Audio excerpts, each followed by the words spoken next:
Hello दोस्तों, आज ये वीडियो में लेकर के आया हूँ। ये हर उस स्टूडेंट्स के लिए बहुत बेनिफिशियल वीडियो है जो किसी भी एग्ज़ाम की तैयारी कर रहा है या इवन अपनी एकेडमिक पढ़ाई ही कर रहा है। हर स्टूडेंट्स के लिए बहुत बेनिफिशियल वीडियो है। इसको लास्ट तक देखिएगा, बहुत अच्छी चीज़ें आपको सुनने को मिलेंगी। देखिए, मैं आज खासकर इसको बात करूँगा कि आप लोग अगर कॉम्पिटिटिव एग्ज़ाम की तैयारी कर रहे हैं उसी अंदाज में बात होगी, लेकिन बेनिफिशियल ये हर किसी के लिए है। हर कोई स्टूडेंट्स अपने आप में इसको ढाल सकता है। जैसे मैंने इस वीडियो का जो टाइटल है वो मैंने दिया है कि अपना टारगेट स्मॉल रखिए। Target should be small. जो आपका, इसका मतलब क्या है, समझिए इस चीज को। टारगेट शुड बी स्मॉल, इसका क्या मतलब है? इसका मतलब ये नहीं है कि आपका जो लाइफ एम है कि आपको लाइफ में क्या करना है, क्या अचीव करना है, वो छोटा रखना है। नहीं, इसका मतलब ये है कि if you are preparing for a competitive exam, अगर आप किसी कॉम्पिटिटिव एग्जाम के लिए आप तैयारी कर रहे हैं तो उसकी जो डे बाई डे आपकी जो तैयारी करने का जो तरीका है वो छोटा रखिए। पर डे आपको कितना सिलेबस कवर करना है, पर डे आपको कितने ऑब्जेक्टिव क्वेश्चंस लगाने हैं, पर डे आपको कितने आवर्स पढ़ाई करनी है, इसको स्मॉल रखिए। वो क्यों रखिए और कैसे रखिए, ये मैं आपको बताने वाला हूं। देखिए, अक्सर ये देखा गया है हमारे स्टूडेंट्स में कि बहुत सुनी हुई बातों पर बहुत बिलीव करते हैं। किसी फॉर एग्जांपल किसी लड़के ने आईएएस निकाल दिया या टॉप कर दिया, या हमारी कॉलोनी का कोई लड़का बहुत बेहतर जॉब पा गया, उसका हम इंटरव्यू अक्सर अखबार में, न्यूज़पेपर्स में या फिर टेलीविजन पर देखते हैं, यूट्यूब पर देखते हैं। वो अक्सर आकर के कहता है कि साहब मैं तो डेली का, कोई कहता है 16 घंटे, यहां से स्टार्टिंग होती है। अक्सर 16 घंटे तक लोग कह देते हैं। न मालूम कौन सी मिट्टी के बने हैं 16 घंटे डेली पढ़ाई करते हैं। कुछ लोग कहते हैं मैंने 14 घंटे डेली की, 12 घंटे, 10 घंटे, मतलब इतनी लंबी लंबी पढ़ाइयां लोग कहते हैं अक्सर। मुझे यकीन नहीं होता कि 16 घंटे आप लोग कैसे तैयारी कर लेते होंगे, या 14 घंटे भी, मुझे तो उम्मीद नहीं है 14 घंटे डेली भी कंटिन्यूटी के साथ कैसे पढ़ लेते होंगे। तो देखिए, मैं ये भी नहीं कह रहा कि नहीं पढ़ पाएंगे। मैं तो ये कह रहा हूं कि आप दूसरे के सुने हुए पर बिलीव करके अपना टारगेट डेली का 16 घंटे, 14 घंटे, 12 घंटे या 10 घंटे पढ़ाई का मत रखिए। ये गलती मत करिए। आप क्या रखें, मैंने जैसे कहा छोटा टारगेट रखिए।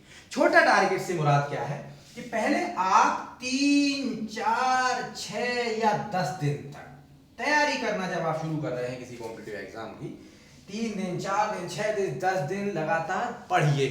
फ्रीली पढ़िए, जितना आप पढ़ पाते हैं, जितना पढ़ पा रहे हैं, फ्री माइंड होकर के पढ़िए। आप ये टारगेट मत करिए, रखिए कि मुझे आज इतने घंटे पढ़ना है। फ्री माइंड होकर के एकदम से पढ़ाई करिए। और डेली का आप ना लिखते रहिए कि आज मैंने कितने दिन पढ़ाई करी। फॉर एग्जाम्पल, आप जब 10 दिन लगातार पढ़ाई करते निकल जाएं, फिर आप उसकी एवरेजिंग करिए कि हो सकता है आप जब 10 दिन लगातार पढ़ाई करते निकल जाए तो हो सकता है कि आपका एवरेज जो पर डे की जो स्टडी है वो हो सकता है 10 घंटे आ जाए, या किसी इंसान का 9 घंटे आ जाए। मुझे नहीं लगता कि 10 या 9 घंटे से ज्यादा कोई एवरेज 10 दिन का दे पाएगा। बहुत मुश्किल है, बहुत मुश्किल है। लेकिन मैं इसमें भी ये कहूंगा कि अगर आपका 10 घंटे पर डे का एवरेज स्टडी का आ रहा है तो आप स्टडी का एवरेज अब पूरे अगले जो 6 महीने तक तुम्हें तैयारी करनी है, क्योंकि साहब ये 10 दिन का है। 10 दिन हो सकता है कि आपने 10 दिन अपने आप को बाइंड अप करके भी रखा होगा, मैं कहीं नहीं जाऊंगा, किसी का काम छोटा मोटा उसको भी आपने टाल दिया, लेकिन आप 6 महीने तक छोटे मोटे काम नहीं टाल सकते हैं। आप क्या रखेंगे, अगर 10 दिन का आपका टारगेट 10 दिन 10 घंटे का आ रहा है तो आप डेली पढ़ाई का टाइम अपना जो रखिए एक्चुअल 8 आवर्स पर डे के हिसाब से आप रखिए। फिर यानी टारगेट छोटा। उसके फायदे क्या है टारगेट छोटा में जो कह रहा हूं, ये चीज जो आपको स्टार्टिंग में मैंने बताई, इसको आप सुनिए। देखिए, होता क्या है अक्सर हमारे स्टूडेंट्स के साथ, पहले ही दिन आकर के वो दूसरे की सुनी हुई 16, 14, 12, 10 घंटे का टारगेट कर देंगे। फॉर एग्जाम्पल, किसी ने 12 घंटे का टारगेट सेट कर दिया, मुझे साहब डेली 12 घंटे डेली पढ़नी है। जैसे उसे दूसरे सुने हुए का टारगेट फिक्स किया, पहले तो 12 घंटे पर डे पढ़ने का मतलब ये है कि आप नॉर्मली 2 घंटे कम से कम जो है दैनिक कार्यों के लिए निकाल दें तो 14 घंटे हो गए। 10 घंटे में से आप 6-7 घंटे सोएंगे भी, आप मतलब बिल्कुल टेबल से हट ही नहीं रहे। 12 घंटे पढ़ाई करने का मतलब भी ये है साहब।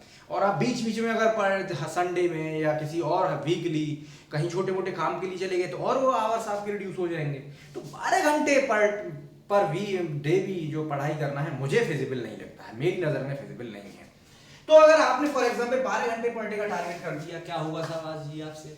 आप गलती से आज अगर 10 घंटे पढ़ लिए, आपके दिमाग में एक नेगेटिव इंपैक्ट जाएगा, मैंने आज 2 घंटे कम पढ़ाई की है। इस 2 घंटे पढ़ाई करने से देखिए होगा क्या, फिर आप 2 घंटे पढ़ाई कम करने से कल आपको 14 घंटे फिर पढ़ाई करनी है। गलती से किसी दिन बीच में आपका गैप हो गया तो वो आपके जहन में बैठेगा, यानी आपके ऊपर एक बर्डन बढ़ेगा। उस बर्डन बढ़ने की वजह से क्या होगा, फिर हो सकता है किसी दिन आप 16 घंटे भी पढ़ाई करें। लेकिन एक चीज मानिए, सुन लीजिए, इस चीज को दिमाग में बैठा लीजिए, आप पढ़ाई कर रहे हैं, कोई खुदाई नहीं कर रहे हैं कि कुदाल और फावड़ा लिया और खुदाई करने चले गए। पढ़ाई का जितना आपको करना है पर डे, उसको आपको रिटेन भी रखना है, याद भी रखना है। अब आपका अगर प्रेशर बनेगा क्योंकि ये खुदाई तो है नहीं, आप क्या करेंगे, जिस दिन 16 घंटे पढ़ेंगे उस दिन आपका दिमाग काम नहीं करेगा, फिर भी आप पढ़ रहे हैं। यानी क्या होगा, simple reading of the books. Simple reading करने से कुछ हल नहीं होने वाला है। आप कोई नोवेल नहीं पढ़ रहे हैं, कोई कहानी नहीं पढ़ रहे हैं, आपको उसको समझना भी है। समझने के लिए आपको टाइम भी देना होगा, दिमाग को भी समझना होगा, दिमाग भी फ्री होना चाहिए उससे। इसीलिए मैंने कहा कि आप ऑलवेज टारगेट छोटा रखिए। अगर आपने फॉर एग्जाम्पल जैसे मैंने कहा 8 घंटे का टारगेट आपने रखा,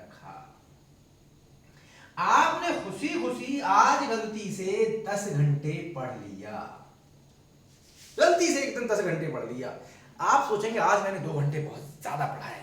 you will be feel very relaxed. उससे क्या होगा, आप साइकोलॉजिकली आपका जो लेवल होगा दिमाग का वो ऊपर होगा, डिप्रेस नहीं होगे। कल बड़े फ्री अंदाज में पढ़ाई करना शुरू करोगे। और आप जानते हैं जब दिमाग डिप्रेस में नहीं होता है तो उसकी इफिशियंसी भी और ज्यादा होती है, आपकी चीजों को रिटेन करने की, समझने की कैपेबिलिटी भी बढ़ेगी। अक्सर मैं इसको अगर ऑब्जेक्टिव पॉइंट ऑफ व्यू से समझाने की कोशिश करूं आपको, अक्सर लोग कहते हैं इतना क्वेश्चन है, इतने डेली पढ़ना है, ये करना है। देखिए साहब, मैं मानता हूं कोई भी कॉम्पिटिटिव एग्जाम की, अगर वनडे एग्जाम की किसी की भी आप तैयारी कर रहे हैं, अगर आप 10,000 ऑब्जेक्टिव क्वेश्चंस एमसीक्यूज लगा देते हैं तो मुझे लगता है बहुत बेहतर स्टेज में आप पहुंच जाते हैं। 10,000 एमसीक्यू बहुत ज्यादा होते हैं। अगर आप 10,000 एमसीक्यू लगाते हैं, 10,000 एमसीक्यू लगाने के लिए कुछ लोग क्या कहेंगे, डेली का 10 घंटे पढ़ाई करिए, 12 घंटे पढ़ाई करिए। अरे साहब, मैं कह रहा हूँ आप डेली क्या टारगेट रख लीजिए, 2 घंटे आपको नॉर्मल, 3 घंटे आपको नॉर्मल पढ़ाई करनी है, नॉर्मल पढ़ाई 3 घंटे, 4-5 घंटे में आप समझ करके डेली के साथ 100 क्वेश्चंस एमसीक्यू लगाइए। ओनली 100 क्वेश्चंस, बहुत ज्यादा नहीं। कुछ लोग आपसे कहेंगे 250 लगाइए दिन में, 200 लगाइए दिन में। अरे भाई, 1 घंटे में 30 लगाओगे, 6 घंटे पढ़ोगे तो 200 questions near about per day लगाओगे। अरे भाई नहीं, 200 घंटे पर डे लगा तो दोगे, मैं भी मानता हूं लगा सकते हो 200 क्वेश्चन पर डे, कोई बड़ी बात नहीं है। लेकिन क्या हुआ, किसी दिन नहीं लगे, अगले दिन फिर वही प्रेशर में आप होगे। तेजी से लगाने के चक्कर में, खुदाई नहीं है, पढ़ाई है, दिमाग रिटेन नहीं करेगा। 200 क्वेश्चन लगाने से का भी कोई मतलब नहीं रहेगा। 200 में से 100 भी आप स्टोर ठीक से नहीं कर पाएंगे। आप अगर 100 क्वेश्चन पर डे लगा रहे हैं मेरे भाई, अगले 100 दिन में आप 10,000 क्वेश्चन को सॉल्व कर पाएंगे। अगले 10 दिन, 100 दिन में 100 क्वेश्चन, 10,000 क्वेश्चन को आप सॉल्व कर लेंगे। और अगर आपने 6 महीने का भी टारगेट, जैसे मैंने कहा 6 मंथ का टारगेट रख रखा है, 6 महीने में इन क्वेश्चनों को कुछ को रिपीट भी करेंगे, कुछ नए क्वेश्चन पढ़ेंगे, अगले 6 मंथ में you will easily solve near about 15,000 questions. अगले 6 महीने में, यानी 180 डेज में, 180 डेज में 100 के हिसाब से लगाए 18,000, लेकिन कुछ रिपीट भी करने हैं तुम्हें बीच बीच में, यानी आप करीब 15,000 क्वेश्चंस नए एकदम से फ्रेश लगा सकते हो।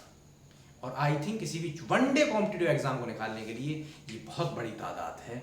और अब आपका कम क्वेश्चन लगाने से क्या होगा, साइकोलॉजिकली आप बड़े फ्री रहेंगे, थोड़ा सा खुश फील करेंगे, आप थोड़े से हैं, आपके अंदर फीलिंग जो आएगी बहुत अच्छी फीलिंग्स आएंगी। हाँ, मेरी तैयारी बहुत अप टू डेट चल रही है। लेकिन अगर आपने टारगेट पहले ही एकदम से लगा दिया कि मुझे 150 क्वेश्चन या 200 क्वेश्चन डेली लगाने, 2 दिन आपने क्वेश्चंस किसी वजह से कम रह गए, साइकोलॉजिकली डिप्रेशन में आप आए। आप कहेंगे मेरी तैयारी एकदम अप टू डेट नहीं चल रही।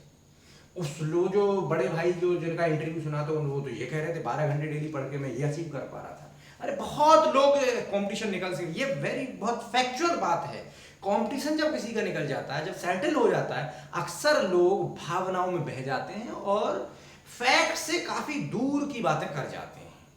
थियोरेटिकल बातें बहुत कर जाते हैं।